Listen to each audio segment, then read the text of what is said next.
There's a hidden secret buried in the very first pages of the Bible.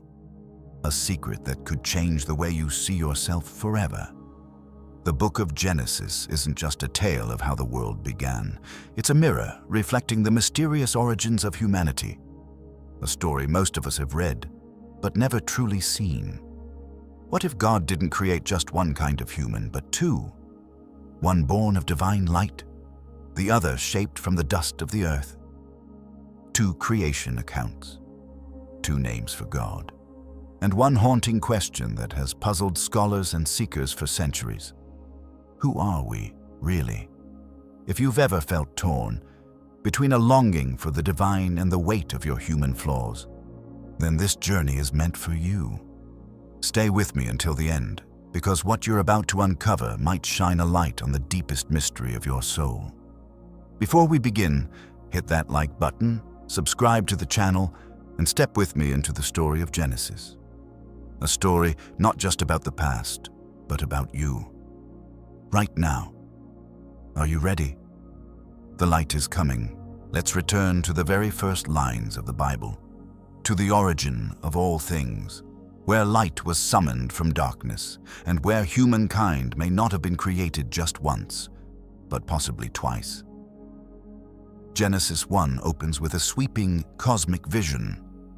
In the beginning, God created the heavens and the earth. Now the earth was formless and empty. Darkness was over the surface of the deep, and the Spirit of God was hovering over the waters. Genesis 1:1-2. Here, we meet Elohim, a divine name that carries boundless power. He doesn't need to touch, to build, or to mold. He simply says, "Let there be light," and light comes into being. But what if this moment wasn't just about the creation of the universe? What if it concealed a secret about our very origin? One we've read countless times, yet never truly seen.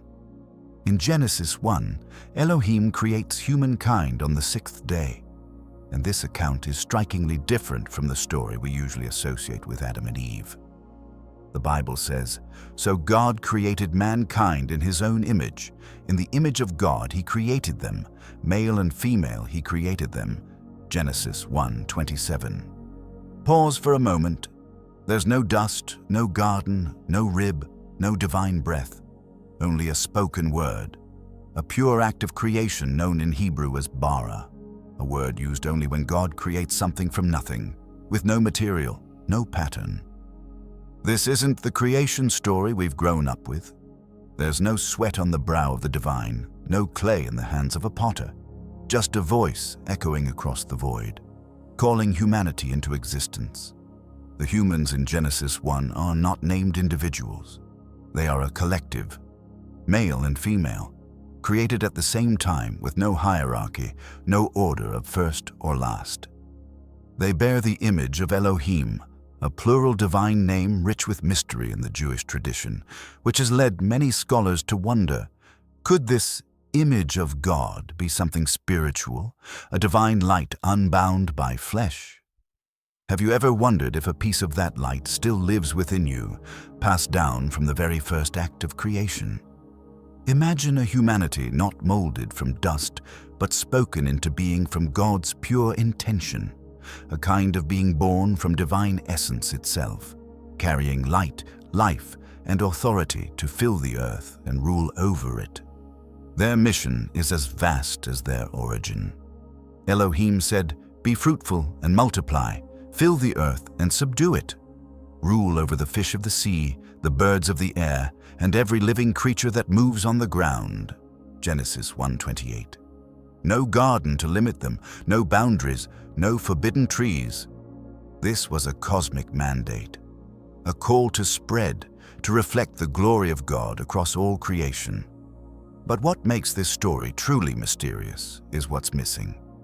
No names, no personal story, no trial, no fall. Just silence. Were they spiritual beings, untouched by sin, forever radiant?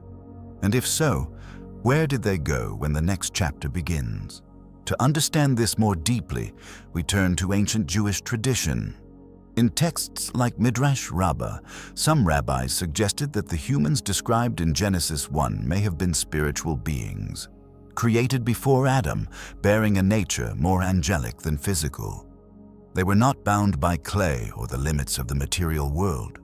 Some mystics even connected this first humanity to the concept of the children of light found in later writings like the Dead Sea Scrolls, where light and darkness are portrayed as two cosmic forces in eternal tension.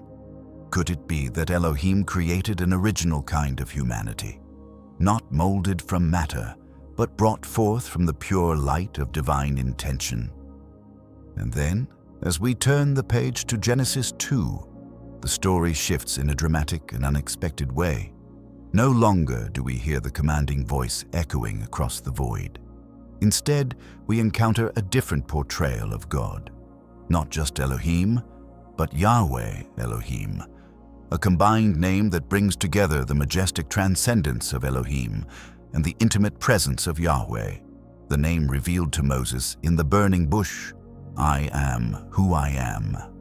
Exodus 3:14. Why does the Bible suddenly change the way it names God? Could this shift be unveiling something deeper, not only about the nature of humanity, but about the very nature of God himself?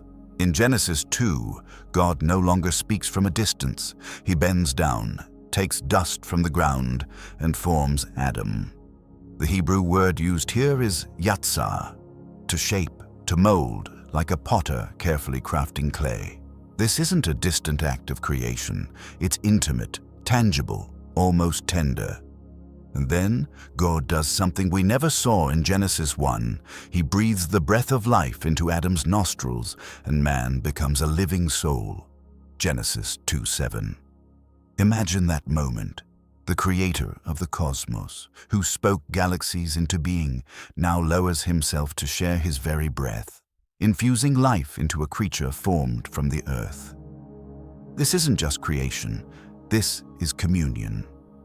Unlike the humanity in Genesis 1, Adam isn't sent to conquer the world. He's placed in a garden, Eden, a sacred, bounded space, with a specific calling to tend and to keep it. Genesis 2:15. But what sets this garden apart isn't just its beauty. It's the presence of a choice. At the center of Eden stands the tree of the knowledge of good and evil, and with it, a boundary, a test, an invitation to love and obey freely. What if Eden wasn't the perfect paradise we imagine, but a divine testing ground, a holy experiment to see if humanity would choose God even when other desires were within reach? Then comes Eve, not formed from dust like Adam, but from his very side. Bone of my bones, flesh of my flesh. Genesis 2:23. Her creation is the pinnacle of intimacy. This isn't mass creation. It's a relationship crafted by design. Yahweh Elohim didn't just create humanity. He created companionship, interdependence, and love. Have you ever wondered if Eve's story isn't just about the first woman, but about the deep longing in all of us? To be connected, to be loved, to belong? To dig deeper, we must consider the meaning behind the name Adama, the Hebrew root of Adam, which means earth or ground. Adam is not just an individual. He is a symbol of humanity in its rawest form, formed from the dust, yet infused with divine breath. Likewise, the name Eve, Chava, means life or giver of life, pointing to her role as the origin of all generations to come. In Jewish tradition, some sages believed that the creation of Adam and Eve was not merely an act of forming beings, but the establishment of a covenant, a sacred invitation into relationship with God. This stands in stark contrast to the humans in Genesis 1, who were never placed in a defined space, never faced moral choice, and never experienced intimacy with the Creator. Now, place both creation accounts side by side and ask yourself, are Genesis 1 and Genesis 2 retelling the same event from two different perspectives, Or are they describing two entirely separate acts of creation? What if, before Adam was shaped from dust, before Eve emerged from his side, there was another humanity? A spiritual race, spoken into being from God's own light, untouched by the fall, never knowing sin. This is the question that has perplexed theologians, rabbis, and mystics for centuries. And it opens a door to an entirely new understanding of who we are and who we were meant to be. Consider the difference between these two acts of creation. In Genesis 1, humanity is made in the image of God, a phrase loaded with profound theological meaning. Many scholars argue that this image is not about appearance or intellect, but about spiritual essence, a reflection of God's holiness, His glory, His divine nature. This humanity needs no clay, no breath. They are light, born of divine will, sent to fill the earth. But in Genesis 2, Adam and Eve are formed from the ground, tangible, fragile, vulnerable, placed in a garden and faced with a choice that could lead to their fall. Could it be that God created two kinds of humanity? One to reflect His eternal light, and another to walk the tension between dust and divinity. Now bring this home to you. Have you ever felt torn inside, caught between a deep yearning to live for something greater and the weight of human weakness pulling you down? Maybe that tension isn't a flaw. Maybe it's a sign of your dual origin. You carry within you the light of Genesis 1, the image of Elohim, a soul created to reflect divine glory. But you also bear the dust of Genesis 2, a body with limits, desires, and struggles in a fallen world. What if that tension isn't a curse, but a sacred invitation to discover who you really are? To see the fuller picture, we need to turn to ancient traditions. In the Zohar, a mystical text of Judaism, Kabbalistic scholars suggest that the creation described in Genesis 1 may relate to primordial souls, beings intimately connected to the light of God, unbound by the physical world. In contrast, Adam and Eve of Genesis 2 represent material humanity, created to experience trial, redemption, and divine relationship. Some commentators even link this spiritual race to the children of light found in the Dead Sea Scrolls, where light and darkness are portrayed as opposing cosmic forces. Could it be that the humans of Genesis 1 were sent out to fill the earth, while Adam and Eve were placed in Eden as a separate, sacred experiment? Now think about the questions this story raises. If the spiritual humanity of Genesis 1 existed, where did they go? Did they eventually merge with Adam's descendants? Or do they still exist, hidden, unknown? And more personally, what does this mean for you? Someone living in a world of tension, someone who feels both divine light and the weight of dust. Could it be that God designed you to carry both natures, to walk between light and shadow, and that your journey is not a contradiction, but a divine invitation to return to Him, Son, and this is only the beginning. These mysteries lead us to the story of Cain, a man who seems to enter a world where other people already exist. Who were the ones Cain feared? Where did his wife come from? Why does Genesis leave these questions unanswered? These puzzles, along with the deeper meaning behind the dual names of God, will guide us further into the hidden secrets of Genesis. Secrets that might change the way you see yourself and your relationship with the one who created you. Step into one of the darkest moments in human history, where the first blood was spilled upon the earth and a deeper mystery began to unfold. In Genesis 4, Cain, the firstborn son of Adam and Eve, stands over the lifeless body of his brother, Abel.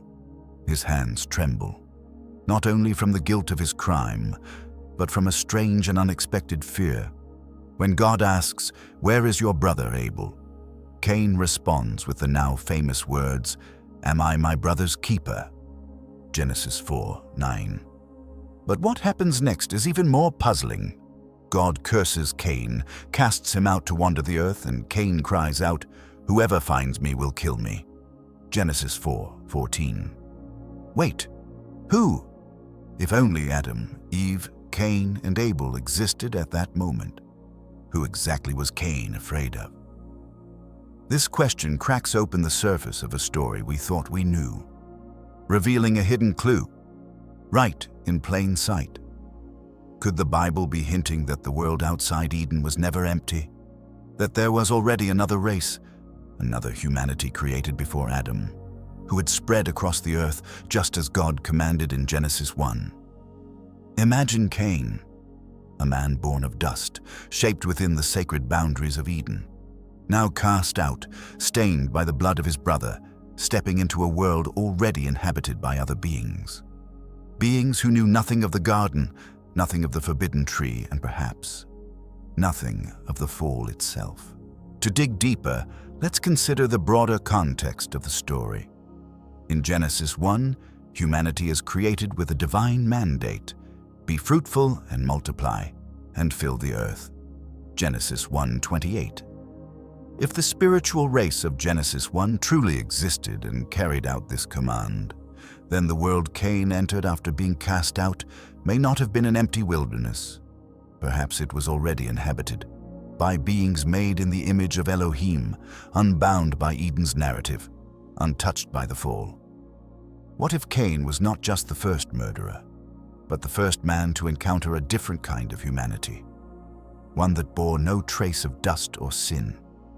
Ancient Jewish tradition offers clues to support this possibility. In Midrash Rabbah, some rabbis suggest that the world outside Eden might have been populated by other beings, not necessarily descended from Adam. In texts like the Dead Sea Scrolls, we read of the children of light, divine-spirited beings set in contrast to the children of darkness. Could Cain have wandered into the territory of these beings, those who might have seen him not as a brother, but as a stranger marked by sin and spiritual ruin? Cain's fear may not have been just about loneliness or divine punishment, but about judgment from a race that didn't share his story, didn't know the garden, and yet could see the fracture within him. Now consider this on a personal level.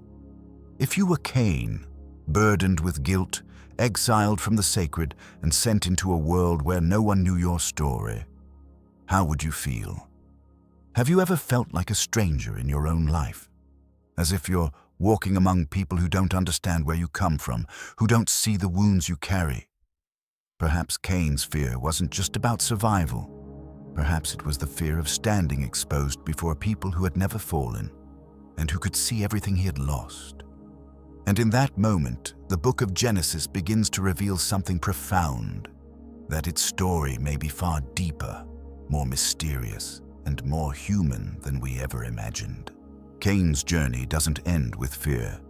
The Bible tells us that Cain knew his wife, and she conceived and bore Enoch. Genesis 4:17. But immediately, a deeper and far more mysterious question emerges. Where did Cain's wife come from, if, at this point in the story, only Adam, Eve, and Cain are alive? Then who is this woman? And where did she come from? The text offers no explanation. There's no mention of Adam and Eve having daughters prior to this, and the narrative treats her presence as entirely unremarkable. But that silence speaks volumes. Could she have been part of the spiritual humanity of Genesis 1?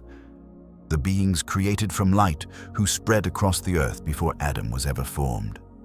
Imagine Cain, cast out, bearing the mark of the first sin, wandering through a vast world and encountering a woman untouched by the garden, untouched by the fall. She may have belonged to another lineage, a race created to reflect the light of Elohim, not shaped from dust, not tested by the tree. What if this meeting wasn't random, but intentional? A divine intersection between two human destinies, between light and earth, between purity and brokenness. The presence of Cain's wife is not a minor detail. It is a critical clue. suggesting that the world beyond Eden wasn't a barren wasteland, but a place already inhabited, a world with life, culture, and perhaps entire civilizations. Next, let's consider the mark of Cain, one of the most mysterious and controversial symbols in the entire book of Genesis. After expressing his fear of being killed as he wandered the earth, God responds to Cain with a strange declaration: "Whoever kills Cain will suffer vengeance sevenfold." Genesis 4:15. Then the Lord places a mark on Cain to protect him. But what exactly was this mark, and why was it necessary? Some believe it was simply a warning to others not to harm him. But when viewed through the lens of the two humanities theory, the mark may hold a deeper meaning. Could it have been a sign to distinguish Cain, a being of dust marked by sin, from the spiritual humans of Genesis 1, those formed from light and untainted by Eden's fall? Perhaps God wasn't just protecting Cain from violence, but marking him for redemption, a bridge between two worlds. Ancient traditions give us further insight. In Targum Jonathan, an Aramaic interpretation of the Hebrew Bible, the mark of Cain is described as both divine protection and a lasting reminder of his guilt. Some commentators suggest it may have been a visible, physical sign, or perhaps a spiritual aura, something that set Cain apart from others who bore no memory of Eden, no trace of the fall. Have you ever wondered, what if God has placed a mark on you, not as punishment but as protection, as a declaration that you too are set apart for a greater purpose? Cain's mark was not just a consequence, it was a divine statement that even in brokenness, one can still belong to God. And Cain's story doesn't end there. After taking a wife, he builds a city, naming it after his son, Enoch. A city? But who would live in it? If Cain and his family were alone, why build something so vast? The Bible doesn't directly explain, but the following verses show Cain's descendants creating music, forging tools of bronze and iron, and establishing culture. Genesis 4:20-22. This strongly suggests Cain was not alone. He had entered a world already inhabited, perhaps by the spiritual race of Genesis 1. And maybe, just maybe, Cain became the first to bridge the two humanities, light and dust, glory and guilt, to give rise to a new kind of people, the kind we might still be today. The mystery of Cain and his wife is not just a historical puzzle. It opens the door to profound theological questions about the nature of humanity and God's overarching plan. What if Cain's story is not simply about sin and punishment, but about the intersection of two kinds of humanity, one spiritual, one physical, and how that collision shapes the destiny of the world? Think about it. If the spiritual humans of Genesis 1 had already spread across the earth, and Adam and Eve represent a new kind of humanity formed from dust, then Cain may be the meeting point of these two realities. He is not just the first murderer. He's the living symbol of the tension between light and darkness, between divine destiny and human failure. Now consider another clue hidden in Scripture. Genesis 6 speaks of the sons of God seeing the daughters of men and taking them as wives, resulting in the birth of the Nephilim, giants, the mighty men of old, men of renown. Genesis 6:2-4. But who were these sons of God? And what lineage did the daughters of men belong to? Some ancient traditions, like the Book of Enoch, suggest that the sons of God were fallen angels. But through the lens of the two humanity theory, a different interpretation arises. What if the sons of God were spiritual beings from Genesis 1, beings of light, and the daughters of men were the descendants of Adam, beings of dust? If so, then this wasn't just a union of two people. It was a collision between two creations, between heaven and earth. The result wasn't just Nephilim as physical giants, but as the offspring of a world where two essences had fused. Light that once was pure, and dust that once was innocent.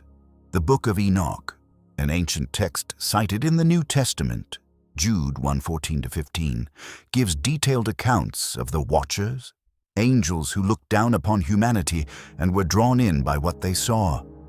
Some scholars suggest these Watchers might not have been merely fallen angels, but perhaps spiritual beings from Genesis 1, bearers of divine light, who are pulled into the material world.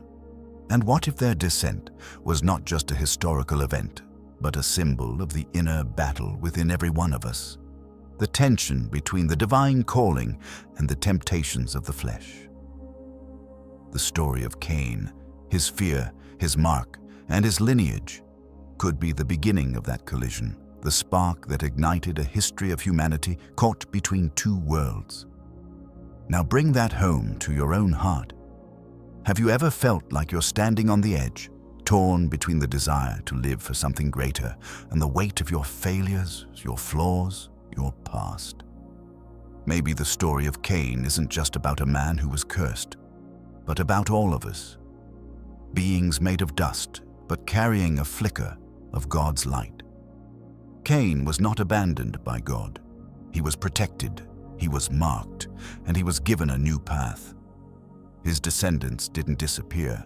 They built cities, forged tools, created music, laid the foundation for culture and civilization. What if your failure isn't the end, but the beginning of something greater, a purpose you've been marked for even in your wandering? To gain deeper insight, let's consider Cain's story through a theological lens. In both Jewish and Christian tradition, Cain is often seen not just as a symbol of sin, but as the beginning of God's unfolding plan of redemption. Though he committed the first murder, God did not abandon him. Instead, he protected him. Cain's descendants contributed to the rise of human civilization. Thinkers like Philo of Alexandria interpreted Cain as representing the material side of humanity, while Abel represented the spiritual. But if Cain was truly a bridge between two kinds of humanity, one of light, the other of dust, then his story is not merely one of failure, but of how God can weave both light and darkness into his divine purpose. Could it be that God, knowing Cain would fall, still chose him as the starting point of a larger story, one that leads all the way to the cross, where light would overcome the darkness? And if that's true, then a bigger question emerges. If Cain is the meeting point of two humanities, what happens when we examine the two names of God, Elohim and Yahweh Elohim, and how they shape our identity? Perhaps the clues in Cain's story were just the beginning. In the next part, we'll explore the meaning of these two divine names and how they reveal not only who God is, but who you truly are, a being of both eternal light and temporary dust. Pause for a moment and consider one small yet powerful detail in Genesis. God is called by two different names. In the opening chapters of the Bible, we don't just encounter one name for the Creator. We find two: Elohim, the transcendent, majestic God, and Yahweh, Elohim, the intimate, personal Lord. Each name reflects a different aspect, a different truth, and perhaps a hidden clue to who we are. Why does Scripture use two names for God, right from the very beginning? Could it be an invitation to look deeper into the nature of the Creator, and through that, discover the deeper nature of ourselves? A creation made of holy light and humble dust. In Genesis 1, we are introduced to Elohim, a name that evokes majesty, transcendence, and overwhelming power. Elohim is the God who speaks galaxies into being, who commands light to pierce the darkness, who separates sea from land and fills the skies and oceans with life. In Hebrew, the name appears in plural form, a detail that has sparked theological debate for centuries. Some believe it reflects the divine complexity of God, a holy plurality. Others, especially Jewish mystics, see it as a sign of a creator who transcends all human categories. beyond, singular or plural, beyond limitation. Imagine this, a God who doesn't need to step down, doesn't need to touch, but simply speaks, and humanity comes into existence. Is this the God you sense when you look up at a star-filled sky, when you feel small beneath the vastness of the universe? But in Genesis 2, something remarkable happens. The name shifts. We no longer see only Elohim, but Yahweh Elohim, a compound name that combines the awesome majesty of Elohim with the intimate closeness of Yahweh. Yahweh, the name revealed to Moses from the burning bush, I am who I am, Exodus 3:14, is not a distant God issuing commands from on high. He is the God who enters the garden, who kneels in the dust, who forms Adam by hand, and breathes his own breath into his nostrils. He doesn't just create. He touches, he breathes, he draws near. Why does the Bible use two different names to tell the story of creation? Is this a literary choice or a divine revelation? Perhaps God is revealing two sides of himself, the transcendent one and the intimate one. And maybe, just maybe, he is also reflecting two parts of you. The part that reaches for the light of eternity, and the part still clinging to the dust of this world, longing to be touched by grace. To understand more deeply, we must turn to ancient Jewish tradition. In mystical texts like the Zohar from the Kabbalistic tradition, Elohim is described as an untouchable light, a symbol of holiness, transcendence, and supreme creative power. Yahweh, on the other hand, is seen as fire, not just something that shines, but something that can be felt, something that warms, something that burns. He is the personal God who steps into the human story, who walks in the garden, who breathes life into dust. These are not two different gods, but two ways God reveals himself, one as the cosmic creator, the other as the intimate companion. In the Talmud and in Elohistic and Yahwistic strands of the Torah, Jewish scholars long distinguished between two theological voices, one emphasizing law, structure, and divine majesty, Elohim, the other focused on covenant, mercy, and relationship, Yahweh. What if this shift in names is not simply literary, but invitational? What if God is saying, I am both near and far? And if he is, then maybe we too are beings of both transcendent light and earthly dust, called to live in the tension between the two. Think about your own life. Have there been moments when God felt distant, like Elohim, hidden in the silence of the stars, unreachable in his holiness? And other moments when he felt close, like Yahweh, whispering in the broken places of your prayers, present in your pain? These names don't contradict, they complement, like light that is both wave and particle. And maybe, just maybe, they reflect the two parts of your soul, the part that longs to rise into eternity, and the part that struggles through the weight of the world, yet is never beyond the reach of God's breath. Now, let's return to the story of Adam and Eve, not just as the first humans, but as archetypes, living symbols of the journey we all must walk. What if they weren't placed in Eden because they were perfect, but because they were chosen to learn how to rise after falling? In Genesis 2, Yahweh Elohim doesn't just create them. He entrusts them with a garden, a purpose, and a dangerous choice. They weren't flawless beings. They were souls formed through testing, being prepared for something greater, a purpose that would ultimately lead toward redemption. Picture the moment Adam was formed. Yahweh Elohim shaped him from the dust of the earth, but what made him truly alive was the breath of God. And the man became a living soul, Genesis 2:7. His name, Adama, means earth in Hebrew, a quiet reminder that he came from humility, from the ground beneath our feet. But he was never meant to remain just dust. He carried within him divine breath, a spark from eternity itself. And Eve, created from Adam's side, was given the name Chava, meaning life, not just the mother of all living, but the bearer of life into the story of redemption. Have you ever wondered if Adam and Eve are more than our ancestors? If they are mirrors of your own journey, from dust to glory, from failure to restoration? When Adam and Eve ate the forbidden fruit, they didn't just break a rule. They stepped into a path God had foreseen from the very beginning. And yet, even in their failure, God stayed with them. He made garments of skin to cover their shame.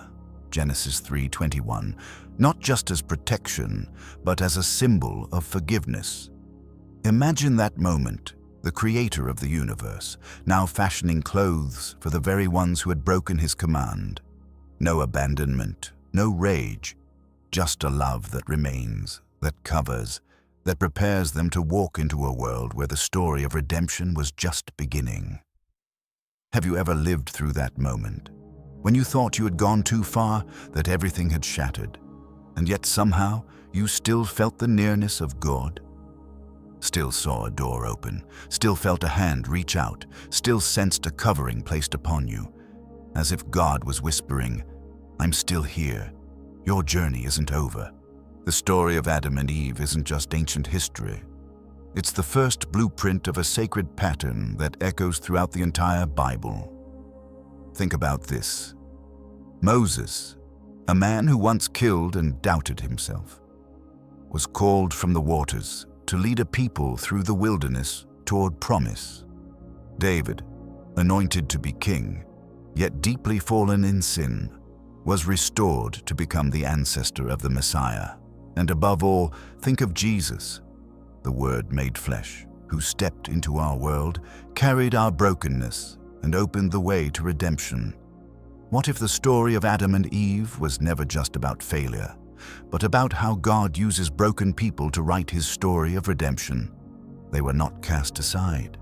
They were sent out with a purpose, and their journey became the beginning of humanity's destiny.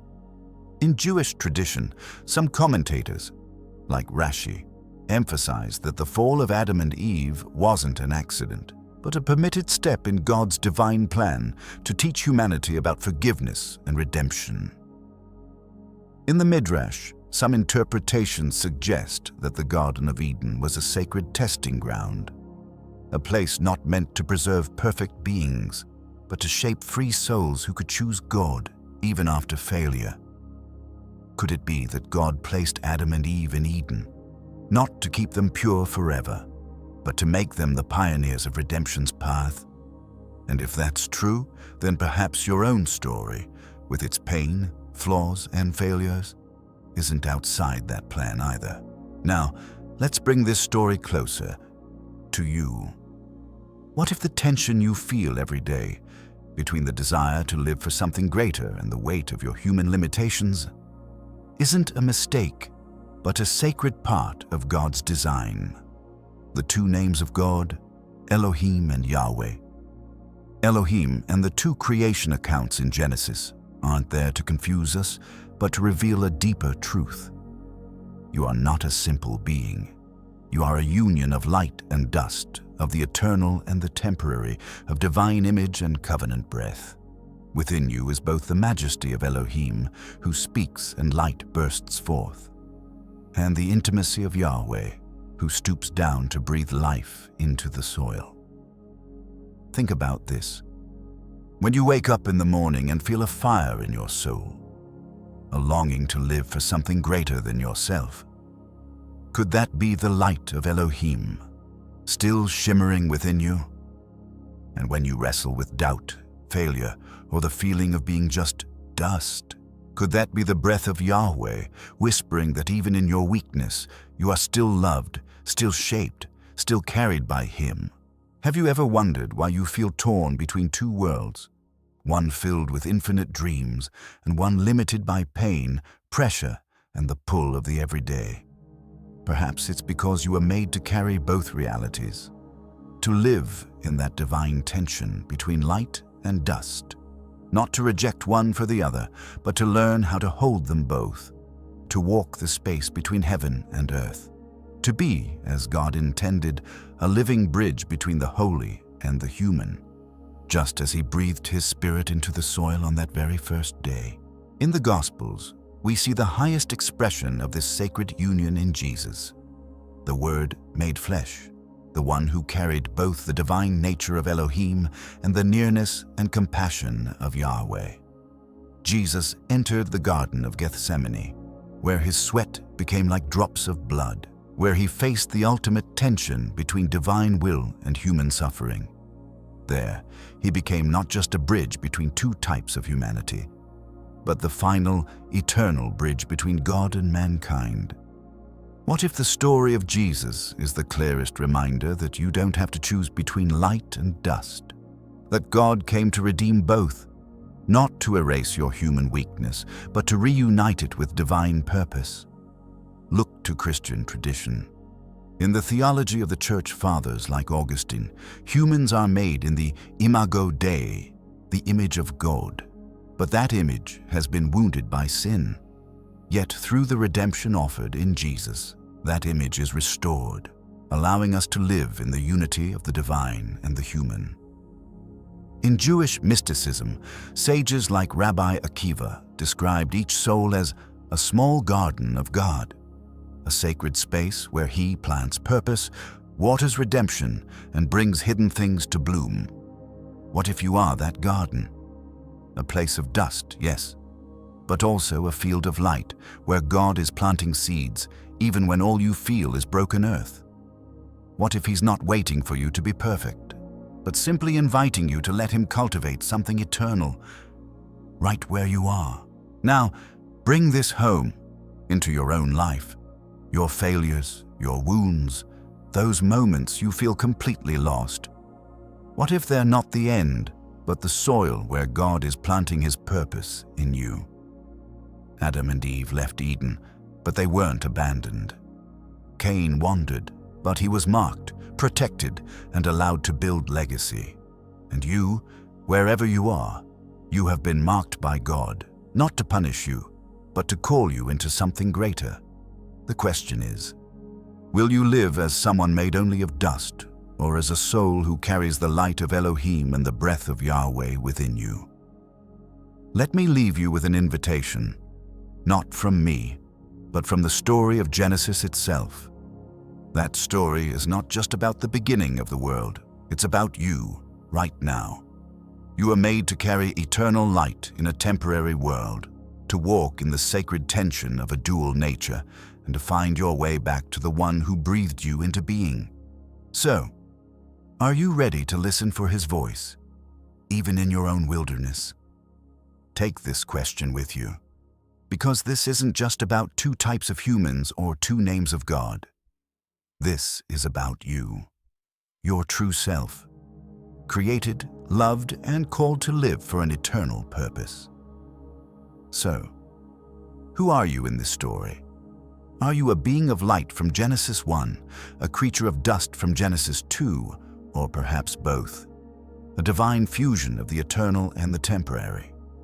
The story of Genesis isn't just history. It's an invitation, a call for you to look inward and discover who you truly are.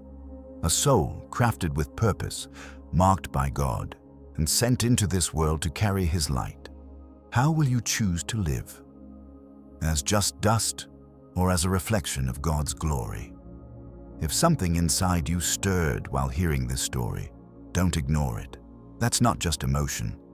It could be the quiet whisper of God, gently calling you back to the garden within your soul, the place you were always meant to return to. Share your thoughts in the comments. What moved you the most? Was it Cain's loneliness, the mystery of God's two names, or the redemptive arc of Adam and Eve? Hit like, share this video with someone who needs it, and subscribe to keep uncovering the hidden mysteries of Scripture. You weren't just created. You were chosen, you are loved, and you are sent to carry on God's story in this world. Let the light within you shine, because your journey is just beginning.